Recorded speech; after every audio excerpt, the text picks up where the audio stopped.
All right, we are stitching together block 9-3 of Queen of Diamonds today. So I'm going to show you quickly my method.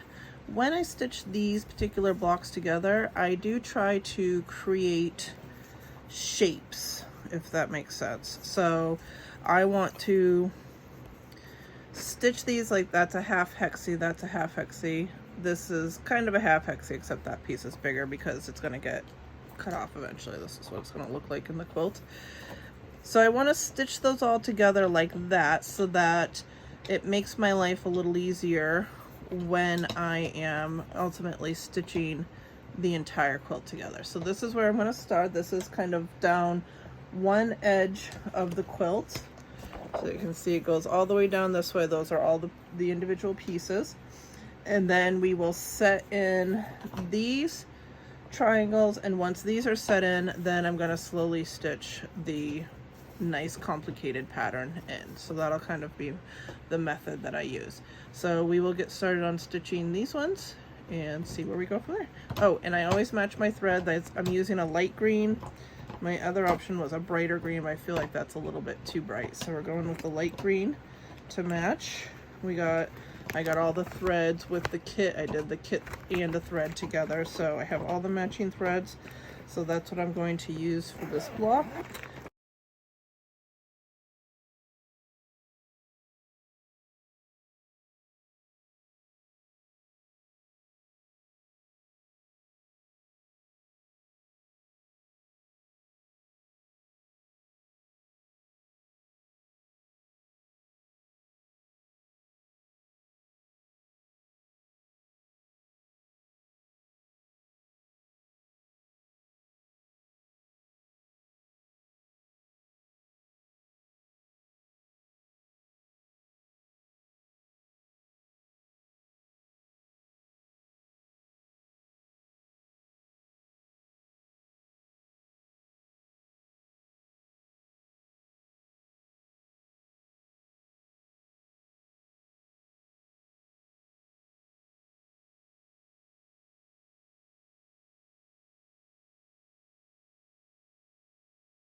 Okay, so my camera or my phone ran out of battery, so I couldn't keep showing my stitching, but I wanted to show you the next step. So I have all of these pieces pieced together now, like I said I was, and then I'm going to set in these diamonds. And the way that I'm going to do that, I'm not going to stitch this first, so I feel like that'll be a little floppy to try to set in the diamond.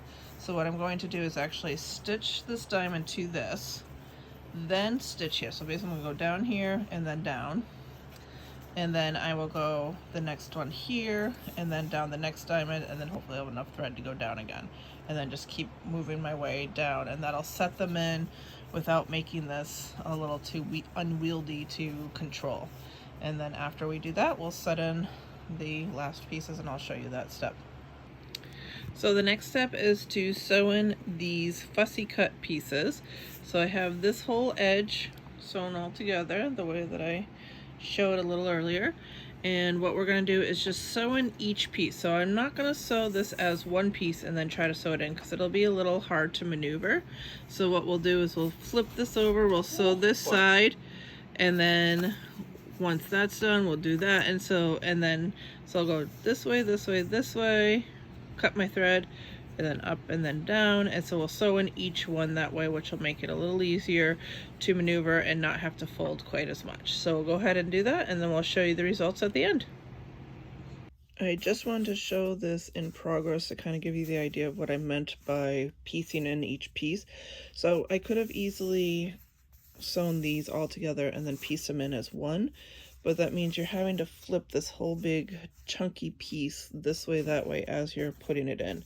So if you actually sew in each piece individually, then, so my next step here, so what my last step was, I went down here, here, up.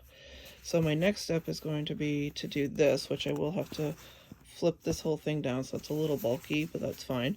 And then when I come here, I'm going to set in this piece, but see what's going to happen, because this piece is loose, is I'm going to get a nice flat piece to sew in for the next round. So I'll go up, and then once that's sewn in, then I will do these last two pieces, which will be a little bit bulkier, but not too bad as trying to do the whole piece. So hopefully that makes sense.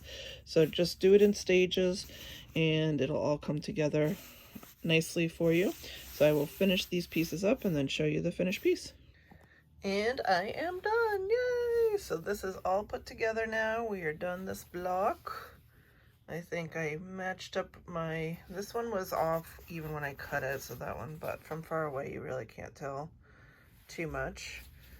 I think it came out really good. So this one is checked off the list. Yay! If you have any questions, please feel free to ask in the comments below. Make sure you do subscribe to my channel, as I only post videos sporadically when I have some free time, and so YouTube will tell you when I post a new video if you subscribe to the channel. Thank you everybody for watching my journey on this block, and on to the next one. Bye everyone.